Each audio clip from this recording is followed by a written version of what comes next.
हम लोग वर्षों से लगातार सुनते आ रहे हैं पेपर लीक पेपर लीक। आपको ही पता होगा पेपर लीक क्या होता है। अभी जो रिसेंट ये जो आज जो ये बात हम क्यों शुरू किए, तो अभी रिसेंट ये हुआ है कि झारखंड में क्लास 10th का जो बोर्ड एग्जाम चल रहा है उसमें हिंदी और साइंस का पेपर लीक हो गया। JAC Jharkhand academic council Jharkhand में बोर्ड का एग्जाम लेता है, वो फाइनली उन दोनों एग्जाम को कैंसिल कर दिया और फिर ये रीशेड्यूल किया जाएगा। उसका नया डेट नहीं आया है। लेकिन इस वीडियो में हम जो बात करेंगे ये इस केवल यहीं तक सीमित नहीं रहेंगे। हम बात करेंगे कि हमारा देश का कानून क्या कहता है। हम बात करेंगे कि इससे पहले पेपर लीक्स के क्या कौन कौन से वारदात हुए हैं। हम बात करेंगे कि हमने क्या सीखा है, और हम बात करेंगे कि क्या ये भारत में पेपर लीक्स कभी बंद हो सकता है या नहीं बंद हो सकता है। आप वीडियो में अंत तक बने रहिएगा। वीडियो बहुत मज़ेदार होने वाला है। झारखंड में जब क्लास 10th का साइंस और हिंदी का पेपर लीक हो गया और फिर बाद में जैक ने उस एग्ज़ाम को कैंसिल कर दिया, अब फिर इसका रीशेड्यूलिंग होगा, नया डेट आएगा, तो ये कोई बहुत आश्चर्य नहीं हुआ। हम लोग वर्षों से सुनते आ रहे हैं, मतलब ये नहीं कि 5 साल से सुन रहे हैं, 10 साल से सुन रहे हैं, पिछले 20-25 साल से बहुत कॉमन हो गया है भारत में। और जब इस तरह की वारदात होती है, सामने आती है, घटना सामने आता है, तो आप राजनेताओं का प्रतिक्रिया, हर दल के राजनीतिक दलों का प्रतिक्रिया को आप लगातार सुनेंगे। वो लगातार बोलेंगे कि छात्रों के भविष्य के लिए ऐसा नहीं होना चाहिए, सरकार को कदम हार्ड उठाना चाहिए। जो विपक्ष में होंगे उनका एक कॉमन टेम्पलेट फिक्स है, और जो सरकार में होंगे वो बोलेंगे कि कानूनी कार्रवाई की जाएगी, कड़ी से कड़ी कार्रवाई की जाएगी, भविष्य में ऐसा ना हो उसकी व्यवस्था की जाएगी। लेकिन ये लगातार पेपर लीक चल रहा है, तो ये जितना सिंपल हम लोग समझ रहे हैं उतना सिंपल नहीं है। अब ये तो तय है कि एक बहुत बड़ा सिंडिकेट इसके पीछे काम कर रहा है। अब आश्चर्य तब होता है कि जब सरकारें अब इतना सीरियस दिखलाती हैं इस इशू को टैकल करने में, और उसके बावजूद अब तो पहले क्या होता था कि चलो मेडिकल एंट्रेंस टेस्ट का हो रहा है, हायर एजुकेशन की बात हो रही है। क्या होता था, सरकारी भर्ती वाले टेस्ट में पेपर लीक हो रहा है या अनफेयर मीन्स अडॉप्ट किया जा रहा है। लेकिन अब तो ये मैंने इसका वो रूप आ गया जहां ये अब 10th के एग्जाम तक आ गया। इससे पहले बोर्ड के एग्जाम का तो पेपर लीक नहीं हुआ था। तो अब तो ये माना जाएगा कि समस्या बढ़ रही है। इसको तो कोई नहीं मान सकता है कि समस्या घट रही है। पहले तो था कि चलो हजारों रुपए में पेपर बिक रहा है, लाखों रुपए में पेपर बिक रहा है, खरीदने वालों की संख्या कम होती थी, ज़्यादा होती थी। अब तो कई 100 रुपये में पेपर भी लीक होने लगा, मास सर्कुलेशन होने लगा, तभी तो पकड़ में आया। मतलब झारखंड के केस में तो ऐसा हुआ कि व्हाट्सएप पे QR कोड भेजा जा रहा था। QR कोड पे आप 350 रुपया दीजिए तो आपके पास पासवर्ड आएगा, तब वो डॉक्यूमेंट खुलेगा। आप सोचिए कि किस लेवल का ये चल रहा है, जो माफिया जिसको बोला जाता है माफिया राज या सिंडिकेट खुलेआम जो हो रहा है। और जब बाकी लोग बता रहे हैं कि सोशल मीडिया में सबको पता है, और जैक इस बात को मानने को तैयार नहीं है। वो एक एग्जाम हिंदी का लीक हो गया, वो नहीं माना। फिर साइंस का जिस दिन हुआ तब वो माना कि हाँ जी उस दिन भी लीक था, इस दिन भी लीक था, हम परीक्षा को कैंसिल कर रहे हैं। पहले तो बोल रहा था मेरा फॉर्मेट नहीं है, ये नहीं है, वो नहीं है। तो पहले हमेशा जो भी एग्जामिनेशन लेने वाली एजेंसी होती है वो डिनायल मोड में होती है। CBSE बोर्ड का भी पिछले 3-4 दिनों से हल्ला था कि जो 17 तारीख को एग्जाम हुआ है फिजिकल एजुकेशन का, उसका पेपर लीक था। हालांकि CBSE बोर्ड ने इस बात को केवल र्यूमर बताया है और वो भी कार्रवाई की बात कर रही है। लेकिन जब आपके देश में ये चीज़ बहुत बार बार होता रहेगा तो र्यूमर को भी लोग सच ही मानेगा, क्योंकि इस तरह की घटना यहाँ होते रही है। लोग फिर वापस आ जाते हैं झारखंड पे। झारखंड में लगातार छात्र इशूज और एग्जामिनेशन एक बहुत बड़ा इशू रहा है। झारखंड पेपर लीक के मामले में आप बोल सकते हैं कि देश का कैपिटल है। कई वारदात यहाँ लगातार से इस तरह की घटनाएं होती रही हैं। अभी हाल में ही CGL को लेकर छात्रों का धरना प्रदर्शन चल रहा था, आज भी मैटर कोर्ट में है। छात्र अब तक उसमें दोबारा एग्जामिनेशन की मांग करते आ रहे हैं।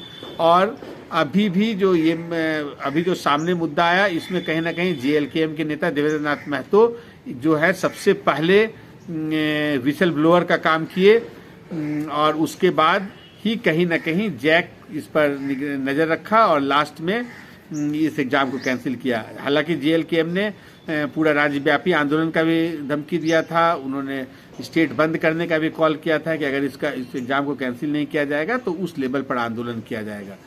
तो हम लेकिन व्यापक तौर पे बात करना चाहते हैं कि सारे राजनेताओं का इस पर रिएक्शन आया है और जो पक्ष में है वो अपने हिसाब से इस पे हेमंत सोरेन का कहना है कि या उनके मंत्री का कहना है या जो जितने ब्यूरोक्रेट्स हैं शिक्षा डिपार्टमेंट का उनका कहना है कि कानूनी कार्रवाई की जाएगी, कड़ी से कड़ी कार्रवाई की जाएगी, दोषियों को बख्शा नहीं जाएगा, आगे इस तरह का मामला को ध्यान रखा जाएगा कि किसी भी हालत में फ्यूचर में लीक ना हो।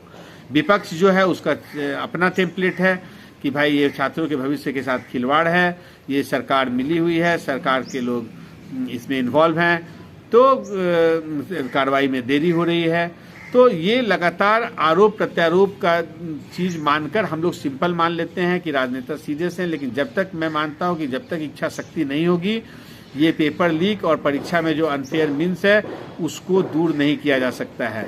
हालांकि जब से नरेंद्र मोदी की सरकार केंद्र में आई है तब से एक तो 2017 में 2017 में उन्होंने नेशनल टेस्टिंग एजेंसी NTA बनाया जो हर तरह का एंट्रेंस टेस्ट और जितना भी हम लोग नौकरियों वाला टेस्ट देखते हैं वो सब लेने के लिए NTA जिम्मेवार है बहुत हद तक।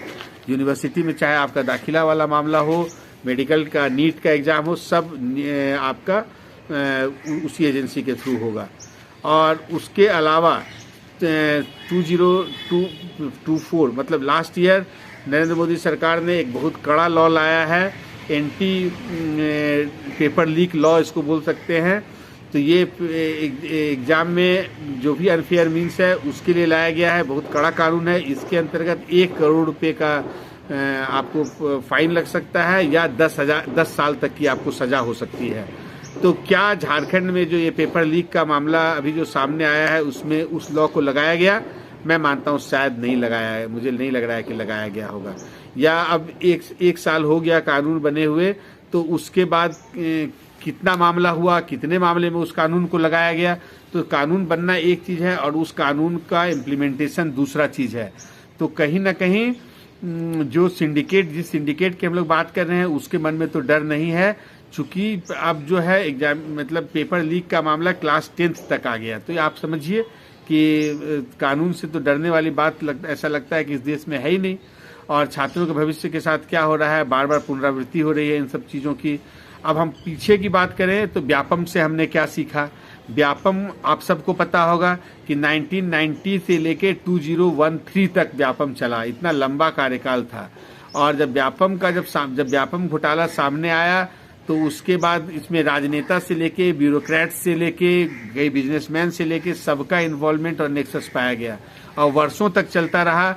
मेडिकल एंट्रेंस टेस्ट हो या मध्य प्रदेश के अंदर कोई भी सरकारी सेवा, चाहे वो पुलिस बल हो, सरकारी टीचर्स हो, फॉरेस्ट डिपार्टमेंट हो, लगातार से वर्षों से ये घोटाला चला आ रहा था। और जब SIT बना, फिर बाद में CBI को दिया गया, तो उसके बाद हजारों गिरफ्तारियां हुई। कई लोग तो 25 से 40 लोग तक तो जैसी जानकारी है कि उन्होंने जिनका व्यापम में नाम आया सुसाइड कर लिए। तो इतना बड़ा केस था, उसके बाद भी हम लोग या हमारे देश में इस तरह की घटनाएं रुक नहीं रही हैं। लोग सीखने को तैयार नहीं हैं, लोगों में कानून का डर नहीं है। इसके अलावा लास्ट ईयर हम लोग फिर नीट अंडर ग्रेजुएट एग्जाम जो होता है मेडिकल एंट्रेंस टेस्ट का, उसकी बात करें तो उसमें भी कहीं ना कहीं फिर कदाचार का खबर सामने आया था। हालांकि बाद में मामला सुप्रीम कोर्ट में गया तो जिसमें पता चला कि पटना के एक आध सेंटर पर और गुजरात में तो कुल 155 कैंडिडेट ऐसे थे जो माना गया कि अनफेयर मीन्स से आए थे और उनका वहाँ फिर से एग्जाम हुआ और पूरा एग्जाम कैंसिल नहीं किया गया। हालांकि कई छात्रों का और कई संगठनों का मानना था कि फिर से दोबारा एग्जाम लिया जाए। तो इस तरह की घटना हो ही नहीं, छात्रों को के मन में किसी तरह की आशंका ना हो। गलती से अगर र्यूमर भी आता है तब भी ऐसा माहौल बने कि लोग को लगे कि वो र्यूमर है और कार्रवाई कैसे हो। तो इन सब चीज़ों पर बहुत फोकस करने की ज़रूरत है और सरकारों को अब बहुत सीरियस रहने का वक्त आ गया है। चुनावी राजनीति में जब हम लोग देखते हैं चुनाव के समय राजनेता और राजनीतिक दल बड़े बड़े चुनावी वादे करते हैं, रेवड़ियों की बात होती है, हर लोग को डायरेक्ट बेनिफिट देने की बात होती है, लेकिन जो अब परीक्षा जो छात्रों का भविष्य है, एग्जामिनेशन फेयर एग्जाम लेने की बात करना, परीक्षा लीक में पेपर लीक ना करने देना, किसी तरह का अनफेयर मीन्स अडॉप्ट नहीं होने देना, इन सब की बात अब होनी चाहिए, नहीं तो भारत का भविष्य वास्तव में उन छात्रों का आप सोचिए जो छात्र सालों साल एग्जामिनेशन की तैयारी करते हैं और इस तरह से पेपर लीक के रूप में जो वारदात सामने आता है, तो उससे उनका भविष्य किस तरह से सुरक्षित रहेगा, उनके मन पर क्या बीतेगा, उनका जो समय बर्बाद होता है उसको कौन भरपाई करेगा। तो इस तरह की कई बातें सामने। जहाँ तक राजनेताओं का बात है, तो हमने झारखंड के केस में देवेंद्र नाथ महतो सामने आ चुके हैं, उनके JLKM के प्रमुख जयराम कुमार महतो का भी इसमें बयान आ चुका है। जो विपक्ष के नेता हैं बाबूलाल मरांडी समेत अमर बावड़ी और सरकार के भी मंत्री और सबका बयान आ चुका है अपने अपने ढंग से। उम्मीद है आपको वीडियो अच्छा लगा होगा। आप ज़्यादा से ज़्यादा कमेंट्स जरूर करें इस वीडियो में, और चैनल को लाइक अगर नहीं किए हैं तो लाइक सब्सक्राइब भी कर दें। अगले वीडियो में फिर मिलते हैं। नमस्कार।